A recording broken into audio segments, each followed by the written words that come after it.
kalian harus mengetahui bahwa sistem peredaran darah manusia atau yang biasa disebut dengan sistem kardiovaskuler yang berfungsi untuk mendistribusikan oksigen, nutrisi, dan juga hormon ke seluruh sel dan jaringan tubuh.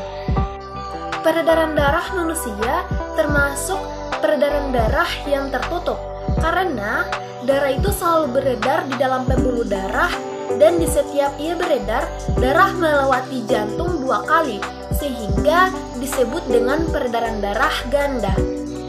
Nah, pada peredaran darah ganda dikenali dengan peredaran darah kecil dan peredaran darah besar.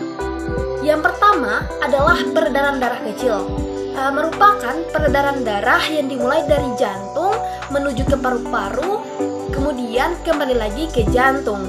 Siklus dari peredaran darah kecil ini mulai dari bilik kanan, kemudian arteri pulmonalis, kemudian ke paru-paru, dan juga kemudian vena pulmonalis, dan terakhir ke serambi kiri.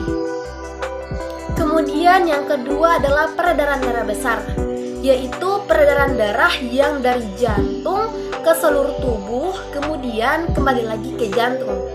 Siklus dari peredaran darah besar ini mulai dari bilik kiri ke aorta dan juga ke seluruh tubuh kecuali paru-paru, kemudian ke vena cava dan juga kemudian ke serambi kanan. Baik, itulah tadi dari proses sistem peredaran darah manusia. Dan juga kita harus mengetahui organ-organ apa saja sih yang berperan dalam peredaran darah manusia ini. Yang pertama itu ada jantung, dan yang kedua ada pembuluh darah, dan yang ketiga ada darah. Yang pertama adalah jantung.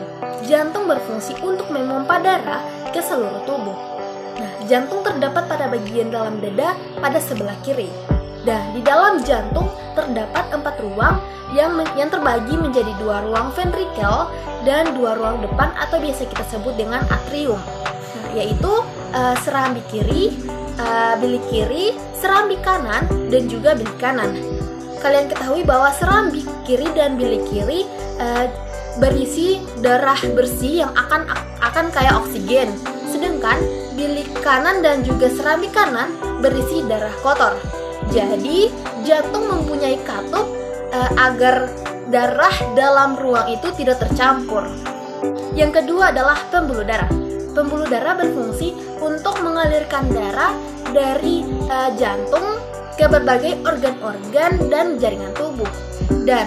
Pembuluh darah ini terbagi menjadi 3 bagian, yaitu pembuluh darah arteri, vena, dan pembuluh darah kapiler. Jadi, arteri yang bertugas untuk membawa darah yang mengandung oksigen dan dipompa dari jantung ke seluruh tubuh. Nah, yang kedua adalah vena. Vena berfungsi membawa darah yang mengandung karbon dioksida untuk dikirim kembali ke jantung. Sedangkan pembuluh darah kapiler berfungsi untuk menukarkan oksigen dan karbon dioksida antara sel-sel darah merah dan jaringan tubuh. Yang ketiga adalah darah. Darah merupakan komponen yang bergerak dan diproses oleh sistem peredaran darah. Nah, tadi saya sudah jelaskan di awal sistem peredaran darah manusia.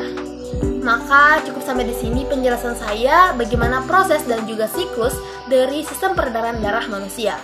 Assalamualaikum warahmatullahi wabarakatuh.